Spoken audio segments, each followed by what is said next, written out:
rivojlanish nazariyalari demak bir necha olimlar tomonidan tadqiqot ishlari olib borilmoqda.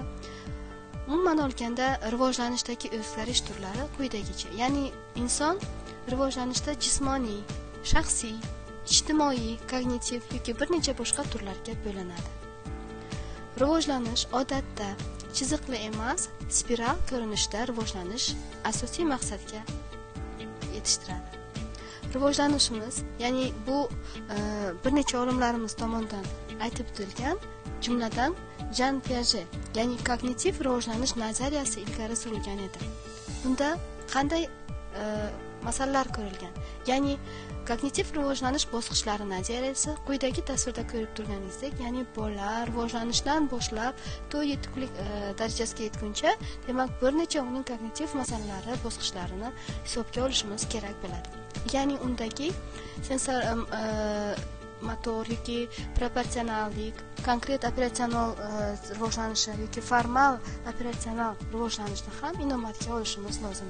Ya'ni sensoriy motor bo'yicha rivojlanish bo'ladigan bo'lsa, tug'ilish odatda o'sha 2 yoshgacha bo'lganda, tug'ilishdan 2 yoshgacha bo'lgan rivojlanish davri.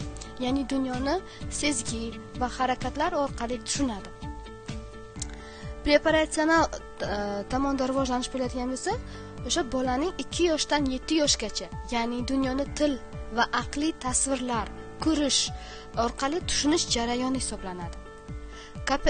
Konkret rivojlanish, ya'ni sifatda bo'ladigan bo'lsa, odatda 7 yoshdan 12 yoshgacha, ya'ni inson dunyoni mantiqiy fikrlash, kategoriyalarga bo'lish orqali tushunadi va formal rivojlanish jarayonida esa 12 yoshdan boshlab, demak, inson o'sha hayoti davomida formal rivojlanish jarayoniga duch keladi. Ya'ni dunyoni faraz jihatidan fikrlash, ilm orqali, ilmiy mulohazalar yuritish orqali rivojlantirishimiz mumkin bo'ladi.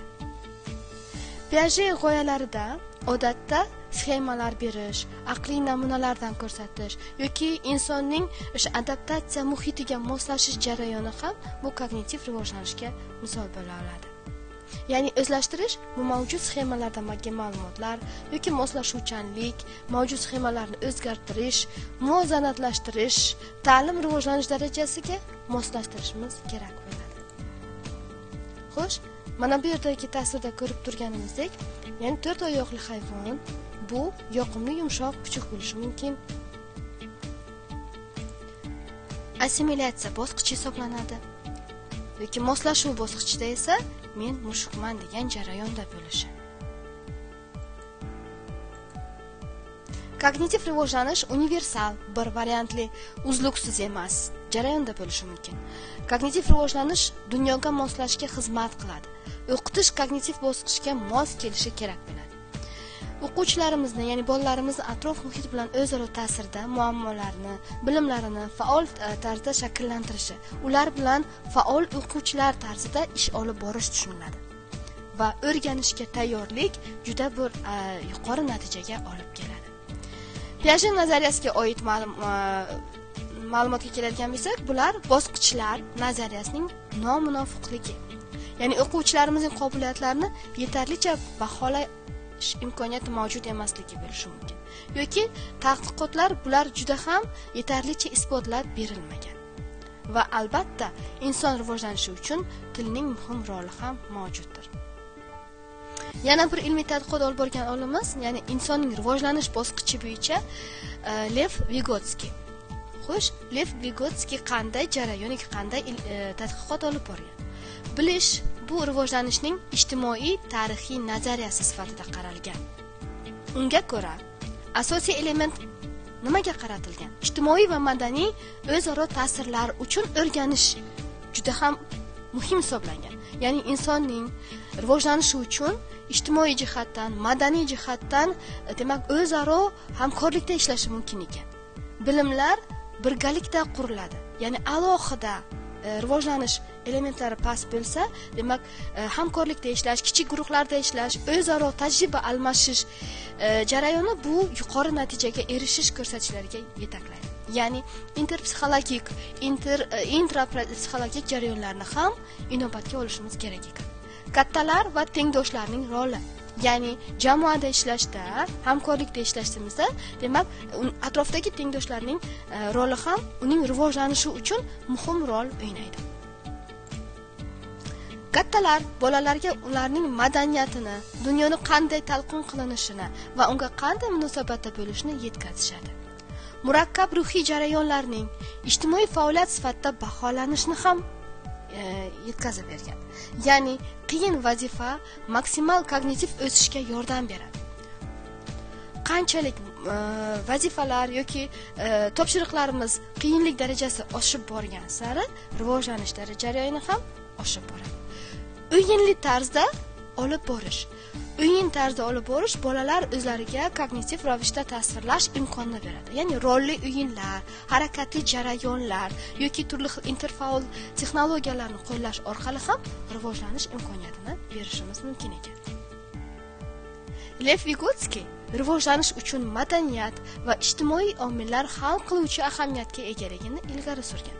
Ya'ni irsiyat, madaniyat va atrof muhit ta'siri ham bu rivojlanishga qanchalik muhim ta'sir etishini ham ilgari surib bergan. Ya'ni nutq, ko'proq insonlar bilan muloqot qilish, ijtimoiylashuv vositasi sifatida ham boshlanib, keyinchalik esa uning fikrlash qobiliyatiga ham yoki vositasiga aylanish mumkinligini berib o'tadi. Bolalarga fikrlash usullarini o'tkazishning birlamchi usullari ham bor. Turli xil o'yinlar, zakovat o'yinlari yoki bilimdonlar o'yinlarini, yaqin rivojlanish zonalarini ularga tashkil etib berish muhim rol hisoblanadi. Xo'sh, bizda rivojlanishimizda proksimal rivojlanish zonalari bor yoki yaqin rivojlanish zonalari. Bu nima degani? Bu mustaqil ravishda muammolarni hal qilish orqali aniqlangan haqiqiy rivojlanish darajasidir. Kattalar rahbarligida yoki yanada qobiliyatli tengdoshlari bilan birgalikda uning potensial rivojlanish darajasini ilgari surish kerak. 1935-yilda, demak, Lev Vygotsky shu tushunchani aytib o'tgan. O'quvchi mustaqil ravishda nima qila olishi mumkin va ko'rsatma bilan nima qilish mumkinligini tushuntirishimiz, o'rtasidagi farqni bilishimiz lozim. Xo'sh, o'quvchimizga topshiriqimizni berdik. Mustaqil ravishda amaliy jarayonni bajara oladi. O'qituvchi yordamida yoki o'qituvchining yo'riqnoma topshirig'i asosida qanday amalga oshirish imkoniyati va yo'l yo'riqlar asosida ular o'rtasidagi bir necha farqlarni ko'rishimiz mumkin. Biz potensial rivojlanish jarayoni yuqorida va aktual level darajasida rivojlanishimiz, demak, ulardan bir pog'ona ostida turganligini ham ko'rishimiz mumkin bo'ladi va haqiqiy darajadagi undan bir pog'ona pastroqda potensial darajada rivojlanish esa yuqori sifatida, ya'ni o'qituvchi ko'magida yo'l yo'riqlarni asosda, hamkorlikdagi tengdoshlar asosida rivojlanishda ham yuqori natijaga erishishimiz mumkin bo'ladi. Mana bu tasvirda ham ko'rishimiz mumkin. O'quvchi intilyapti yuqoriga. Bu demak proksimal rivojlanish va o'qituvchining roli mana shu rivojlanishdagi qanday darajada ahamiyatli ekanligini ham ko'rishimiz mumkin bo'ladi. Scaffolding ta'lim jarayonida esa ta'lim tadqiqotida ta'lim oluvchi yangi ko'nikmalarni o'zlashtirishi jarayonida bo'lganida, ya'ni mutaxassis unga yangi vazifa yoki ko'nikmalarni amalga oshirishga yordam beradi. Ushbu rivojlanish o'quv jarayonida yordam berish uchun ishlatiladigan faoliyatimizni, ko'rsatmamizni, vosita yoki turli xildagi resurslarni scaffolding sifatida ma'lum qilishimiz mumkin bo'ladi. Ya'ni bu yerda mana ko'rishimiz mumkin, o'zim o'rgana oladigan narsa bir tomondan, yordam bilan o'rgana oladigan vositalar alohida bir tomondan. Ya'ni bular ma'lum bir qobiliyatini yetarli darajasi va qobiliyatimga yetmash darajasini turli xil bosqichlarga bo'lish jarayonini ham ko'rishimiz mumkin bo'ladi. Scaffoldingga bir misol keltiradigan bo'lsak, masalan, mana quyidagi tasvirda bolaning rivojlanish darajalari. O'zicha qoldirsa, bu bolakay opasiga tort pishirib bera oladimi? Savol berish mumkin. Xo'sh, uni onasi proksimal rivojlanish zonasiga o'tish uchun sharoit yaratishda scaffoldingdan foydalanadi. Ya'ni hamkorlikda, birgalikda bajarish jarayonlarini ko'rsatishimiz mumkin bo'ladi.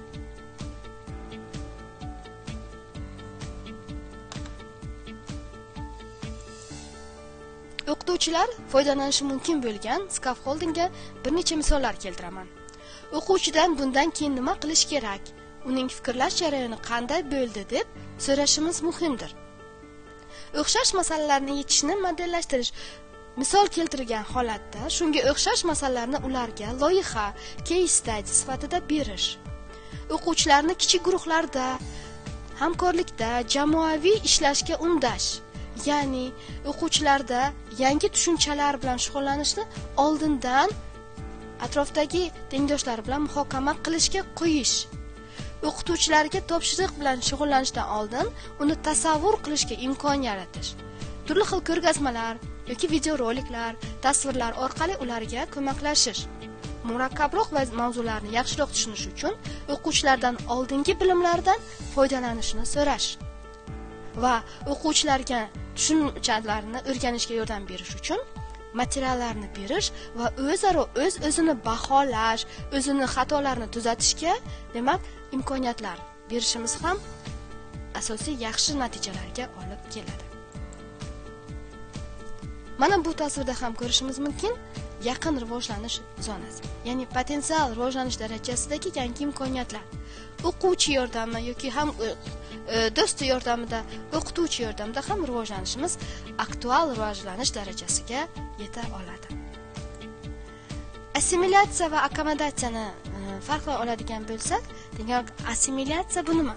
Assimilyatsiya bu yangi bilim eski sxemaga moslashishi, berilayotgan bilimimizning o'sha eski qolipda berilishi bu assimilyatsiya deyiladi. Akkomodatsiya esa sxemalar qayta o'zgarib boradi, ya'ni yangi sxemalarga o'zgartirish bilan. Pedagogikada, xo'sh, bolalar ta'limida qanday amalga oshiriladi assimilyatsiya?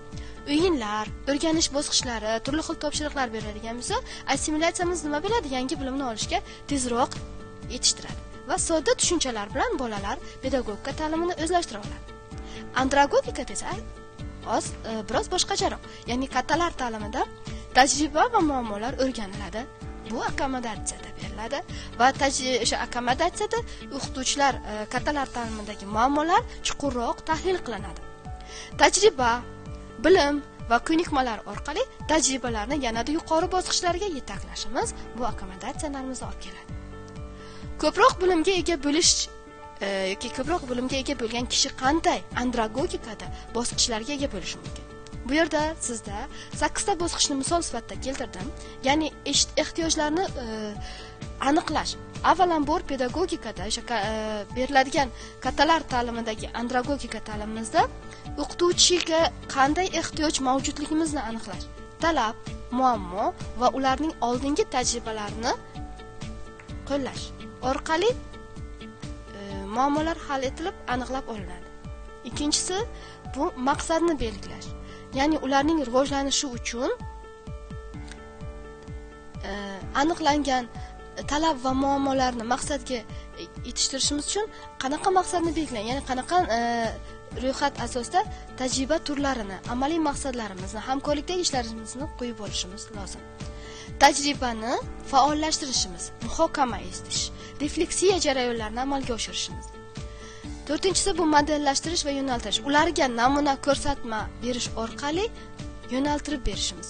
Birgalikda bajarish, amaliy mashg'ulotlar tarzida maslahatlar va yordamlar berish orqali birgalikda yordam berishimiz. Ya'ni bunda o'qituvchilarimiz yo'naltiruvchi, hamkor va mentor sifatida amalga oshiriladi. Va keyingi bosqichlarimizda asta-sekinlik bilan endi yordamni kamaytirib borishimiz. Ya'ni ularga mustaqil qarorni qabul qilishga qo'yish, mustaqil bajarishga undash va yordamni kamaytirish orqali ularga mustaqil qo'llash, ishda qo'llash va o'zini o'zi boshqarish jarayonlariga yo'naltirish. Va oxirgi jarayonimiz shu bajargan ishlarini refleksiya orqali tahlil qilish, baholash va xulosalar berish tushuniladi.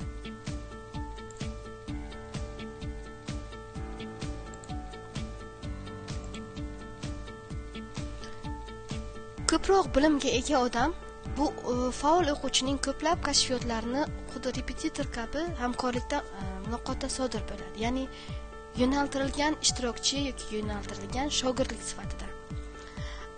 Va ularni juda ham rasmiy va kontekstga bog'liq bo'lgan holatda ham rivojlantirishimiz mumkin bo'ladi. Ta'limga oid ta'sirlari ham mavjud. Albatta, bu imkoniyatlarni baholash uchun nima ma'lumligini baholab borishimiz. passiv emas, balki faol o'rganish jarayonini qo'llashimiz kerak. Hamkorlikda o'rganish bu mashqlarini tengdoshlar bilan bajarish orqali ham ijtimoiy madaniy muhitga ta'sir qila olish imkoniyati ham ega bo'lishimiz mumkin bo'ladi. Andragogikada kattalar ta'limidagi rivojlanish bosqichlari shulardan iborat edi. Keyingi mashg'ulotlarimizda uchrashguncha xayr, salomat bo'ling.